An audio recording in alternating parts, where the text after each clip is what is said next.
Xeyir olsun, gününüz aydın olsun. Leysana hazırsınız mı? Həkimlər yenə iş başında.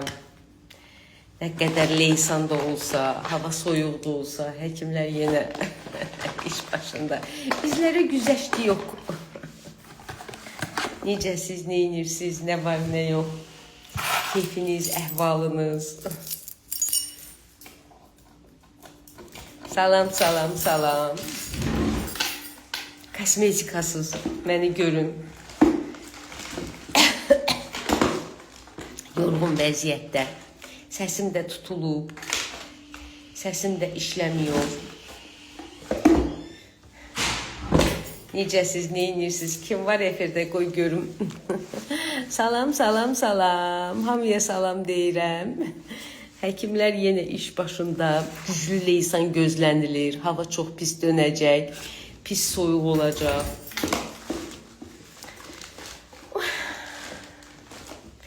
Küçədən özünüzü qoruyun soyuqdan.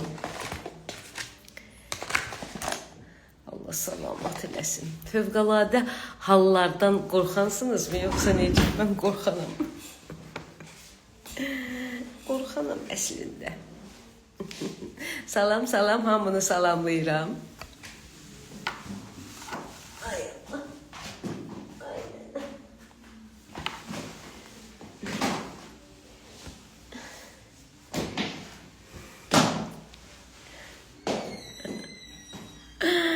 Salam, salam, salam. Necəsiz? Zontikdə boş şeydi də Bakıda. Zontiki götürmək mümkün deyil ki, onsuz da Bakının küləyinə. O yumuşaq klimatlı ölkələrə aiddir. Bugün abedim budur. Avokado. Avokado haqqında nə bilirsiniz? Avokado alanda bilirsiniz də, belə basmalısınız, yumuşağını almalısınız. Və bir dənə də alma. Bu mənim abedimdir.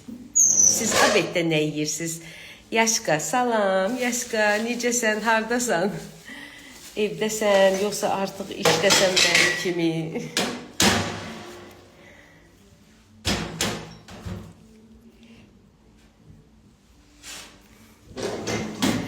Mənim bir xasiyyətim var. Mən arada musiqi qoyuram. Özdə mən musiqini naushnikdən qulaq asmağı xoşlamıram. Mənə o xoş gəlmir. Həmişə eləyəm. Ümumiyyətlə naushniki başa düşmürəm, qulaqcığı. Mən elə başa düşürəm ki, əgər bir var ki, bir yüksək tonda qoyasam musiqini, belə səsli, küylü. Bir də var ki, az xodda, salam, çox sağ olun, like-a görə. Yəni bir də var ki, aşağı xodda, aşağı tonda musiqini qoyursansa, fonda, nəyi pisdir ki? Ətraf mühitə də o xoş gəlir və sənin də o qulağına girmiş formada o musiqi yox, az tonda, fonda oxuyanda mənə gəlir, hamıya xoş olur. Düzdür, birdən vacib dəqiqələr olur, vacib hallar olur, diqqətli olmalısan, ola bilər musiqi sənin fikrini yayındırsın. Bəli, onda razıyam, musiqini söndürmək lazımdır, elə də eləyirəm. Amma birdən görürsünüz ki, məsələn, ümumi otaqda səs-küy var, nə bilim, medsestralar oturublar, dünənki toya giyindiyi paltarları müzakirə edirlər. Mənə o söhbətlər maraq. Ümumiyyətlə, o mövzular mənə maraqsızdır. Kimin yoldaşı kimdir, kimdən boşanıb, kim kimə ərə gedib və yaxud kim nə paltar giyindi, paltar ona yaraşdı, yaraşmadı. Xorey, getdiyimiz məclisdə xorey dadlı idi, dadsız idi. Mənə elə söhbətlər çox maraqsızdır. Mən o qədər elə şeylərə mənasız baxıram. Mən o söhbətlərə ayrılmış vaxtda əsəbləşirəm. Bu müzakirələr də əsasən orta tip personalına aiddir bu müzakirələr və sən də onlar da bizim işimizdə olmalıdırlar da. Yəni onlarsız mümkün deyil. Ona görə sən bütün o söhbətləri düzdür. Tək mən olsam, məsəl üçün, mən heç vaxt imkan vermərəm ki, yanımda o söhbətlər geçsin. Deyərəm ki, danışmayın, ya gedin başqa yerdə danış. Amma məndən başqa adamlar olduğu üçün yanımda, onlar qulaq asırlar deyə mən onların sözünü eləyə bilmirəm. Və mən onda asxotda, pəstən musiqi qoyuram. Musiqi də qəşəng həm əsəblərimi sakitləyir, həm mənim fikrimi başqa yerə aparır, həm mənə relaks verir, həm o söhbətləri qulaq asmaqdan uzaqlaşdırır. Çox sağ olun, çox like elədiniz məni, təşəkkür edirəm. Yəni onu demək istəyirəm ki, biraz mən o düşüncəli adamam. Bilmirəm sizə, siz necəsiz? Çox dayaz gəlir mənə o söhbətlər. Çox dayaz gəlir. Heç vaxt elə şeyin fərqinə varmamışam. Qəşəng görsənirəm, pis görsənirəm və yaxud paltar. Xoşum gəlir səliqəli geyinmək. Səliqəli geyinmək yaxşı bir şeydir. Təmiz, səliqəli. Amma ki, ay filan kəsin, özdə indi bu dəqiqə toylarda bilirsiniz nədir? Elə bir yarışmadır. Kim nə qədər açıq geyinə bilər? Kim nə qədər açıq-saçıq geyinə bilirsə, deməli o həyatda bəxti gətirib, o həyat yoldaşı yaxşıdır. Amma mən elə qiymətləndirmirəm. Mən elə düşünürəm ki, sənin həyat yoldaşın da icazə versə, sənin özün bir blankası olmalıdır. Ona görə yox ki, sənin bədən quruluşun eybəcərdir, istəmirsən göstərməyi, kompleksi var. Xeyr, ola bilər sənin bədən quruluşun da gözəldir, çox qəşəng də görsərsə, amma o bir abır və həya eyni zamanda evladlarının nümunəsisən sən. Sən bugün evladının qarşısında açıq-saçıq geyindin, sabah sən evladından o əziyyəti çəkəcəksən. Evladın o cür geyinəndə səndə problemlər yaşanacaq və sən onda əsəbləşəcəksən ki, ay, o da deyəcək ki, mən belə görmüşəm. Mən ən birinci onu bilirəm ki, valideyn evlada nəyisə tətbiq etmək üçün onu deməməlidir. Onu öz nümunəsində göstərməlidir. Nə qədər abırlı, həyalı, belə demirəm, başına çarşaf bağla, qapalı gün, xeyr, çox zövqlü geyinə bilərsən, bədən quruluşuna uyğun geyinə bilərsən, yeri gələndə hətta bir balaca çiynin də görsənə bilər, yeri gələndə bəlkə də, necə deyim, paltarın da biraz gödək ola bilər, amma o elə olmalıdır ki, şit görünməsin. Yəni, əgər o sənə yaraşırsa, ətraf mühitdə sənə çox reaksiya vermirlərsə, bəzən qadınlar öz üzlərinə diqqəti cəlb eləmək üçün açıq-saçıq geyinirlər. Onlar elə bilirlər ki, açıq geyindim, mənə çox baxırlarsa, deməli mən qəşəngim. Əslində onlar sənin qəşəngliyinə baxmırlar. Onlar sənin ayıb giyinməyinə baxırlar. Amma sən elə düşünürsən ki, onlar sən qəşəngsən deyə sənə baxırlar. Mən elə başa düşürəm ki, onu qəbul edən kişi də normal kişi deyil. Bu mənim düşüncəmdir.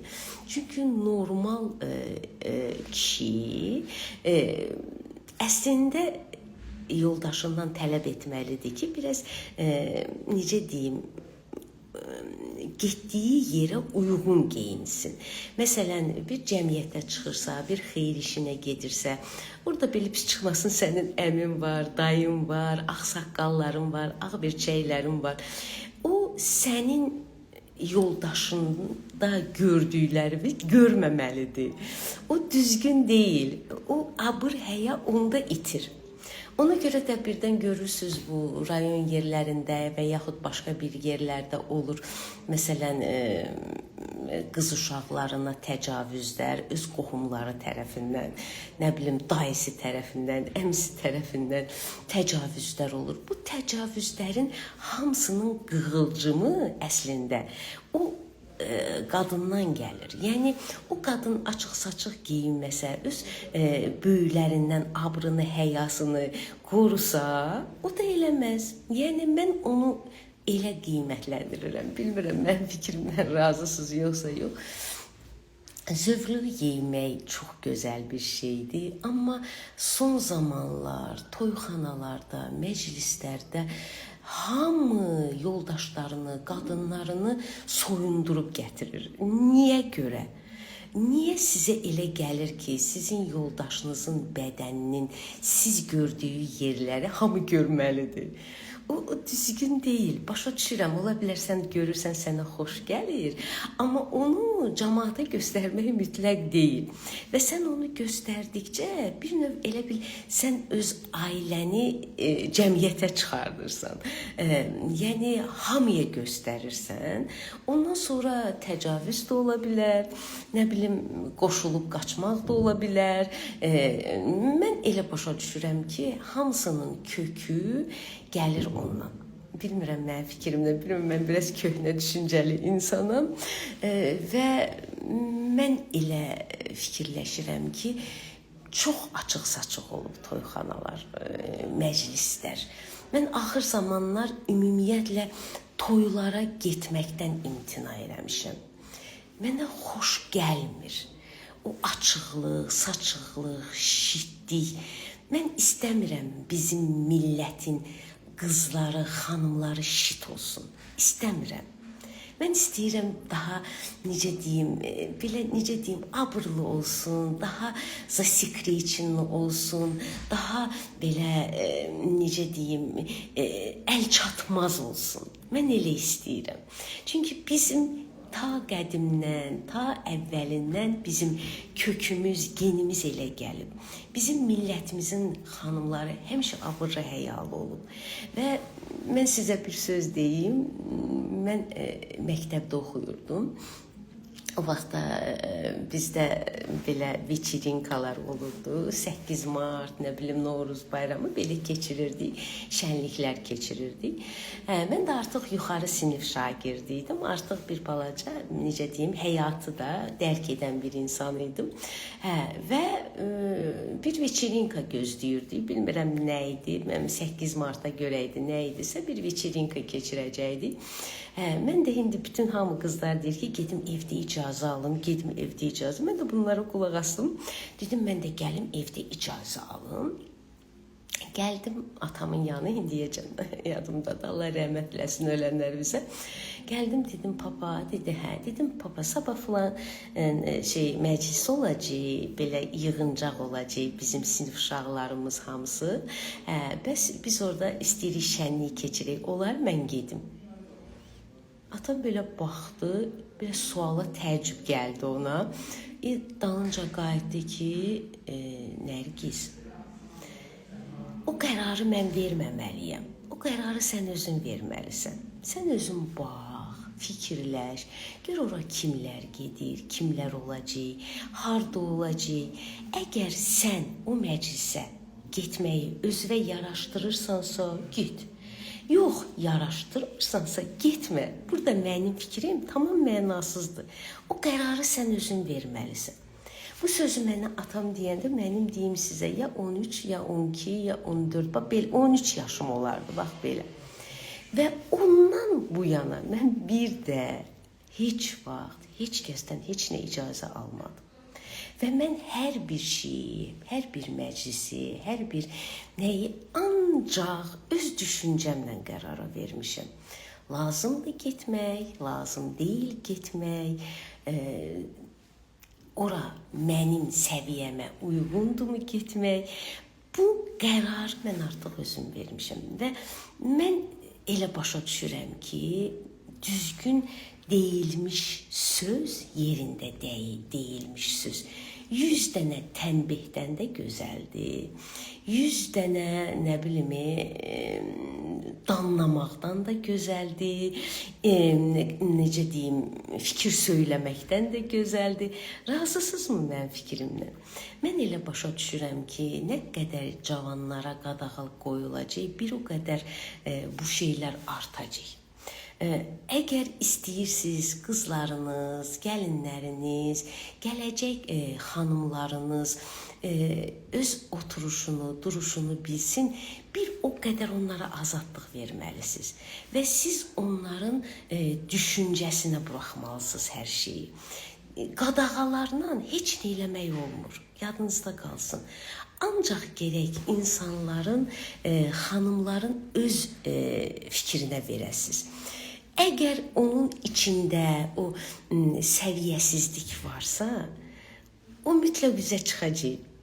Yox, əgər yoxdursa, siz ona azadlıq versəz də, o yenə öz abırı ilə, həyası ilə oturub duracaq. Yəni, ailəli bir xanımın yoldaşından olarmı mən bu paltarı geyinim sualı mənə elə gəlir çox infantildir, çox dayazdır. Mən elə başa düşürəm ki, xanım o qərarı özü verməlidir. Özü fikirləşməlidir, özü düşünməlidir və özü qərar verməlidir. Düzdür, birdən adam düşür təsir altına, birdən düşür, məsələn, mən olanı deyim, mən ömür boyu heç vaxt bu üzümə tonalizat çəkirlər, belə elə şeyləri sevməmişəm. Üzümə nəsə şeylər, mən ancaq qidalandırıcı kremlərdən istifadə edirəm, başqa heç nə. Bu mənim öz təbii dərimdir. Bu dərimin üstünə nə isə çəkib şpaklovka eləməyi sevməmişəm. İnstitutda da oxuyanda eləməmişəm. Amma gəldim bir müddətdən sonra mən elə bir mühitə düşdüm ki, orada hamı ondan istifadə eləyirdi və bir yarışma yarandı. Niçünsə mən də aldım tonalini, niçün mən oldusa mən də başladım ondan istifadə eləməyə. Və günlərin bir günü dayandım, fikirləşdim ki, mənə bu lazımdır vəbşi. Nəyimə lazımdır? Yəni, nəyəm oyam da. O yalandan üstə çəkilmiş şpaklovka nə dərəcədə doğrudur və nə qədər də iyrənc görsənir. İnsanın dərisi təmiz olanda, qəşəng olanda ona heç nə çəkməyə ehtiyac yoxdur. Və ona görə, yəni onu demək istəyirəm ki, mən özüm də mühitə düşdüyüm olub. Mən özüm də o atmosferə düşdüyüm olub. Yəni, hər bir insan səhv eləyə bilir həyatda. Mən onu həmişə demişəm. Sadəcə olaraq elə səhvlər var ki, o səhvlər yüngüldür. Onları tez keçirmək olur. Amma elə səhvlər var, o insanın həyatını məhv eləyə bilər. Həyatını dağıdar, həyatını geri dönməz edər. Bax, onlar olmasın deyə insan hərdən birdən-birə düşünməlidir. Mən elə başa düşürəm və mən belə bilirəm ki, bütün qadınlara, qızlara azadlıq vermək lazımdır. Azadlıq. Öz geyimini də, özünü aparmağına da azadlıq vermək lazımdır. Sadəcə olaraq o azadlığı qadın özü dərk edərək üruzə verəcək. Yəni, o qadının içində nədirsə, o üzə çıxacaq. Əgər onun içi həqiqətən çürükdürsə, qoy elə üzə çıxsın, bilinsin nədir, qutarsın söhbət. Biləsən ki, bu sənə babadan deyil. Yox, əgər azadlıqda da o insan özünü müəyyən çərçivədə saxlamağı bacarır, saxlamağı bacarır, səhvlər, dayaz səhvlər eləsə də dərin səhvlər eləmir. Bax, o qadın sınaqdan keçmiş qadındır. Mənim fikrimdən razısınız yoxsa yox? Həqiqətən mən belə düşünürəm və inanın Allaha, mən sizə olanı deyim, mən artıq məclislərdən qaçıram. Mənə iyrənc gəlir, xoş gəlmir. Nə o abu-hava, nə o açıq-saçıq geyimlər, nə o abırsız rəqslər. Niçünsə qadınlar kişilər kimi tullana-tullana rəqs eləyirlər. Rəqslər başa düşmürəm. Qadın zərifliyi qalmayıb. Elə bil ki, qadınlar gözə girir məclisdə. O düzgün deyil. Əslində hamı səni axtarmalıdır ki, harada oturub, nə edir, niyə gəlmir? Bax, səni gözlə axtarmalıdırlar. Sən cəmaatın gözünə girməməlisən. Mən elə başa düşürəm. Bilmirəm, mənim fikrimdən razısınız yoxsa yox. Nəsə, indi mövzu belə düşdü. Sadəcə olaraq deyirəm ki, bu mənim məclislər haqqında fikrimdir. Bunu demək istəyirəm sizə, yadınızda qalsın. Yəni biləsiz fikrim nədir, mənim düşüncəm nədir. İşə biraz tez gəlmişdim. Görün mən nəsə yazıb eləmisinizmi? Qoyun baxım. Düz bilirsiniz, razıyam cavadı var. Aha, gördünüz, düzdür Nigar. Ay, görürsünüz, mən fikrimlə razı olanlar çoxdur. Aha, salam, salam. Qoyun, salam xanım. Bəkər böyrək kistozuna bir çarə deyəsiniz. Lənkəran çay. Lənkəran çay, polikistoz deyilən bir xəstəlik həqiqətən çox. Mahmud, salam gözəl həkim, salam Mahmud. Deyəcəm bu saat, qoy görüm nə yazıblar. Doğuma gətirmişəm abedə, yaşqa. Nə dolmasıdır, yarpaq dolması. Onda gəlirəm sizə qonaq olmağa. Tamamilə düzgün fikir. Nəyi demək istəyirəm? Polikistoz çoxlu kista olmaq deməkdir. Sadəcə mexanizmi sizə başa salın. Bir var kista olsun, lap böyük olsa da, onun həcmi, böyüklüyü bir hissədən ibarətdir və o kistanı ləğv eləmək 100 dəfə xırda kistaları ləğv eləməkdən asandır. Böyük kistanın bir dənə prostranствосы var, amma xırda kistalar İstəyir böyrəkdə olsun, istəyir qaraciyərdə olsun, istəyir yumurtalıqlarda olsun. Bu yaxınlarda bir əməliyyatımız oldu. Yumurtalıqda çoxlu polikistozlar var idi. Kistalar, polikistozlar, laparoskopik əməliyyat edildi. Çox gözəl də nəticə verdi. Dünən gəlmişdi xanım əməliyyatdan sonra. Analizin cavabını demişəm. Bu həmin xanımdır. İri kistaları da var idi, amma ondan da başqa xırda kista saysız idi da. Kistanın sayı qədəri yox idi. Çox idi həddindən artıq. Əməliyyatımızın nəticəsi də yaxşıdır, özü də gözəldir. UZI-dən də keçdi, aparatdan keçdi, hər şey qəşəng əməliyyatdan sonra. Sadəcə olaraq o xırda kistalar o orqanın strukturunu pozur. Yəni o strukturun beyin, o üzün beyin maddəsi qalmır. Hamısı kistalar o beyin maddəsini ləğv eləməyə gedir. Və böyrəyin də polikistozun ən pis cəhəti odur ki, o böyrəyin fəaliyyətinə mane olur. Yəni böyrəyin beyin maddəsi, yəni böyrəyin işləyən toxuması, yəni böyrəyin əsas işləyən toxuması parenximasıdır. Böyrəyin üstündə yerləşir. 1 santimetrdən çox olmalıdır. 1 santimetr gəldi çatdısa, o artıq trevoqa səsləri olmalıdır. Yəni köməyə çağırır ki, mən böyrək vəziyyətim pisdir. İndi bilmirəm sənin böyrəyin polikistozunda parenximanın qalınlığı neçədir? Yəni parenximanın qalınlığı 1 santimetrdən aşağı düşübsə, deməli artıq böyrək çatmamazlığı gedir. O polikistozlar onun parenximasını, yəni əsas işləyən hissəsini, toxunmasını məhv eləyir. Bax, söhbət ondan gedir. Yoxsa kistanın elə bir qorxusu yoxdur. Sadəcə olaraq kista orqanın öz fəaliyyətini sıxlaşdırır, sıxışdırır və nəticədə o orqan günün bir günü atqaz eləyə bilir. Başa düşdünüz? Bax, söhbət ondan gedir. İndi birdən görürsünüz, deyirsiniz, ay yumurtalığın polikistozu, məndəki polikistozu. Əşi deyil.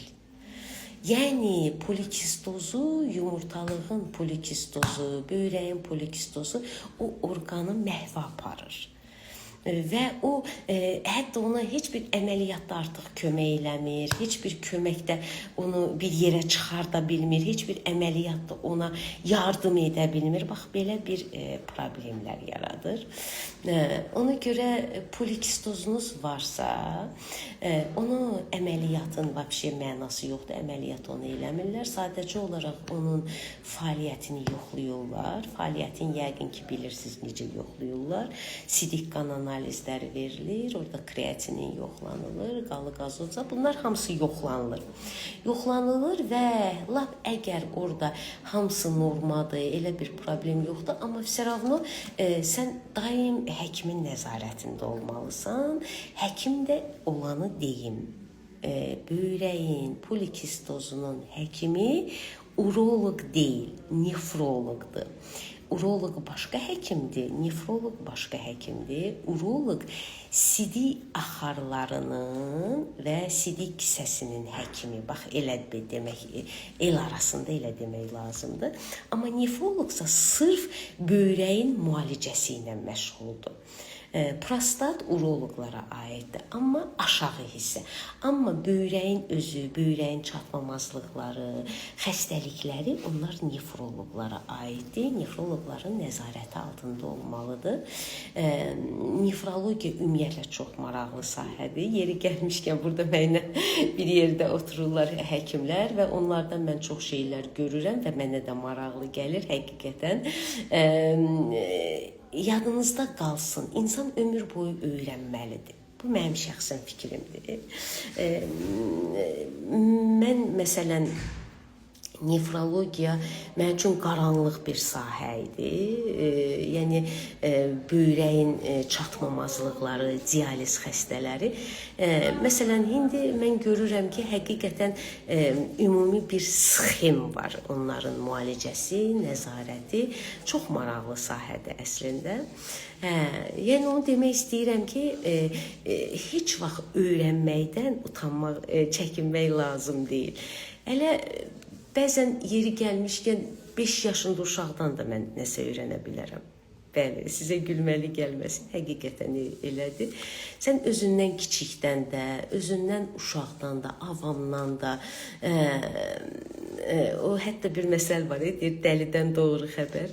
Yəni, ola bilər ki, sən özündən çox ağılsız saydığın bir insandan sən nəsə öyrənə bilərsən.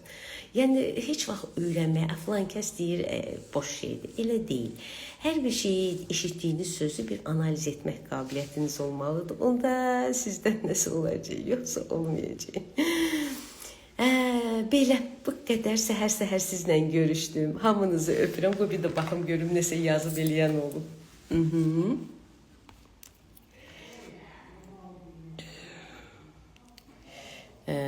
Qoca qurd, salam, sabahınız xeyir, salam. Quliyeva düzdür, aha, tamamilə düzgün fikir. Hamınızı öpürəm, hamınızı salamlayıram. 2 gün leysan deyiblər bizə. Yəni, yollardan müğayət olun, yağışlı, su basmış yerlərə getməyin. Öpürəm hamınız. Çoxdan da canlı yayıma gəlməmişdim. Dedim, qoy, səhər-səhər, kosmetikasız, bəzəksiz, məni görün. Sağ olun, sağlığına qalın.